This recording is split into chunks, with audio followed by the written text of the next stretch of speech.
As Tafaki watched his son and grandson from the heavens, an ogre woke and killed the god's son.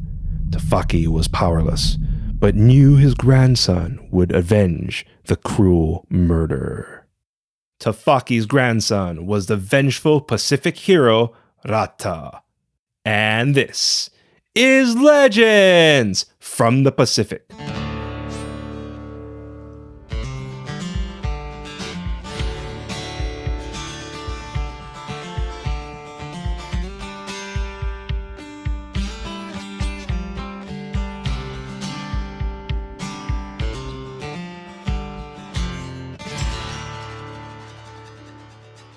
Aloha, and thank you for joining us.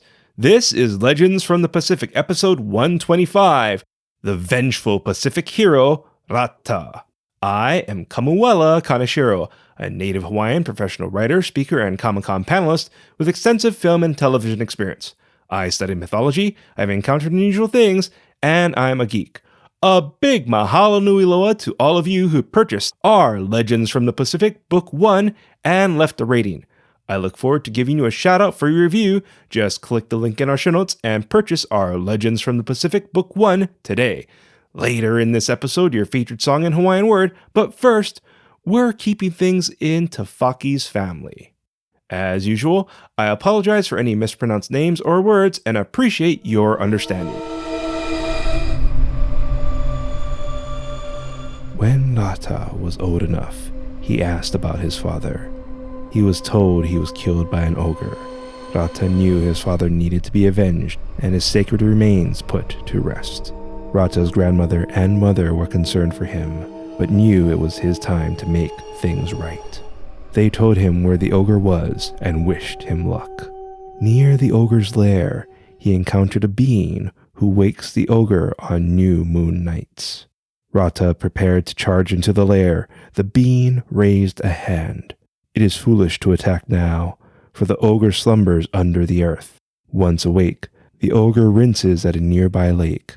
That is where you'll have a better chance of killing him. Rata nodded. Why are you helping me? I am a prisoner tired of the ogre's ways and unskilled in warfare. You must hurry, for the sun dies and a new moon waits among the stars. Rata thanked him, went to the lake, and hid. In the dark night, the being woke the ogre. The ground shook, and the ogre emerged from his lair. It went to the lake, washed its face. Rata yanked the creature's hair back and killed it. The being thanked Rata for freeing him. You're welcome, Rata said. Now, where did the ogre place my father's remains? The being lowered his head. I'm sorry, the Ponaturi took them. Rata's eyes widened. Ponaturi, the water goblins? Yes, the being said. I fear your quest continues over the great ocean. The being told Rata where the Ponaturi dwelled and wished him luck. Rata returned home, told his family what happened, and went to the woods to construct a canoe. He found a mighty tree, cut it down, worked until night, and went home. The following day, Rata discovered his canoe was gone, and the mighty tree was untouched. Rata cut down the tree, worked until night, and went home. Daylight filled the mighty untouched tree. Rata chopped it down again, worked until night, then hid in the bushes. The spirits of the forest gathered, reattached all the wood pieces to the canoe, and replanted the tree. Rata went home. His grandmother asked him why he was out so late. He explained the forest spirits were undoing all his work. His grandmother chuckled. That's because you weren't respectful to Tane.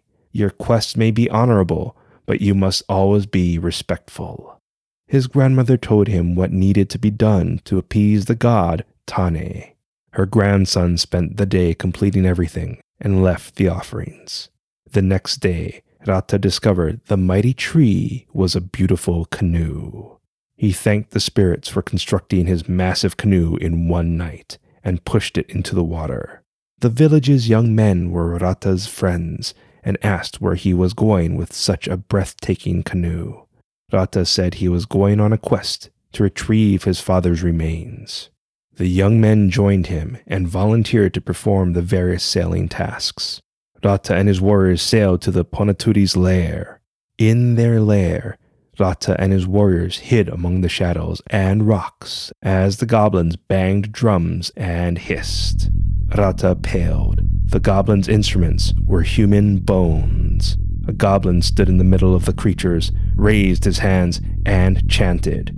Its eyes glowed, and so did the bone instruments. Power coursed through them. The instruments were Rata's father's remains. The drumming became fierce. The creatures roared. Then the lead goblin's eyes and instruments dimmed. The goblins put their drums down and left while the lead goblin sat and meditated. The creature mumbled the chant. Rata killed him and finished the chant. He nodded to his friends. "Gather the bones. Hurry." They did, sprinted for their canoe, and paddled home. Clearing the breakers, a screech pierced the air. Canoes filled with goblins launched from the island. The goblins shot through the waves. Sweat and salt water stung the young men's eyes. The goblins passed the breakers. "Enough," Rata said. "Arm yourselves." The youngsters' burning limbs lifted their weapons to a wave of goblins blocking the sky. A few men died, and a couple of goblins. The goblins regrouped. The rocking canoe threw them off balance, and the warrior sliced a few more. Rata led his friends among the fiends. They sustained a couple of casualties, but finished the last one as another canoe of goblins leaped aboard. Fatigue weighed the men's weapons and slowed their reactions as goblins slayed half of them. Rata commanded his dwindling army on their slick canoe to victory as goblins piled off another canoe. The last goblin canoe drifted as the passengers slaughtered Rata's friends. The goblins seemed to gloat as the young hero scanned the canoe. His father's remains had a faint glow. Rata closed his eyes and chanted the goblin's incantation. His friends' bodies glowed, dimmed. Then the men moved. The goblins stepped back. The healed men grabbed their weapons and killed the goblins. The friends couldn't believe they were restored and cheered. They returned home, and Rata put his father's remains to rest.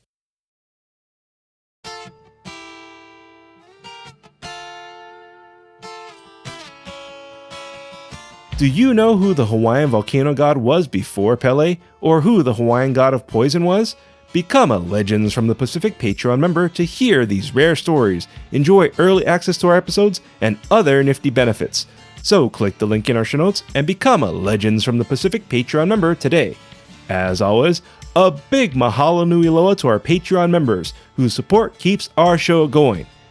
Just a reminder that our show is now released on Wednesdays instead of Sunday, but I'm doing my best to have new episodes for our Patreon members before the weekend.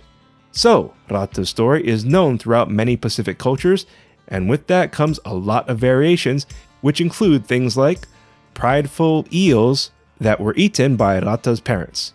You see, the eels pridefully believed they'd break fishing hooks and enjoy free food. After Rata was born, his parents were swept away and eaten by giant marine life. Rata was raised by his grandmother until he went to seek vengeance against the marine life instead of goblins. Other variations have Rata going up against the ocean god Tinirao or others. Rata outwits them and marries the god's daughter. But the common element that remains is Rata and his ordeal with getting the tree for his canoe. Rata and his canoe of warriors would go on to have other adventures, but that's a story for another time. Today, Rata is mentioned in Pacific stories, songs, and chants. Most notably, chants that are sung while making canoes. So, what we learn? I think it's interesting that Rata and what he does to get his canoe remain unchanged in these various stories. I mean, while the overall story could be Rata finding his father, attempting to move his people to the island Maui fished up, which is called the Island of the Long Cloud, or it's just Rata wanting a canoe. The story is reduced to Rata respectfully doing what's needed to get what he wants. Which, when you think about it, could be the meaning behind many stories. If you like what you heard, please give us a rating and write a review. I'd really appreciate it.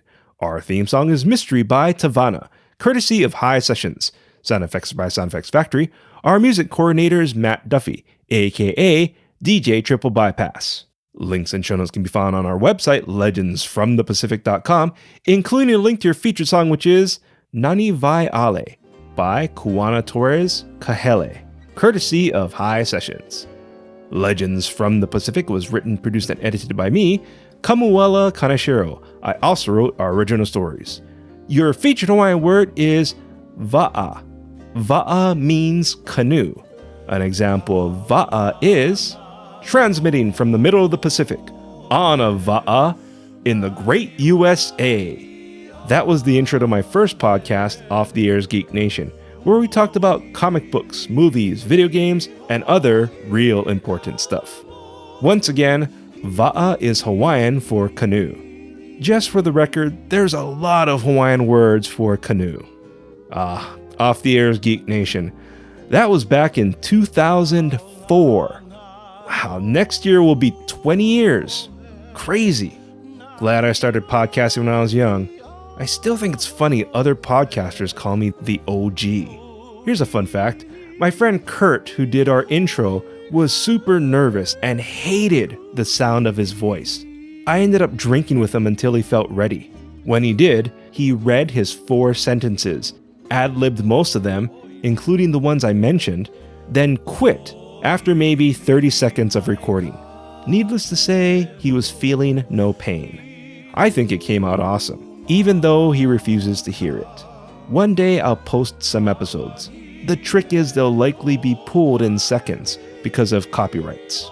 Thank you once again for listening. Mahalo and a hui ho!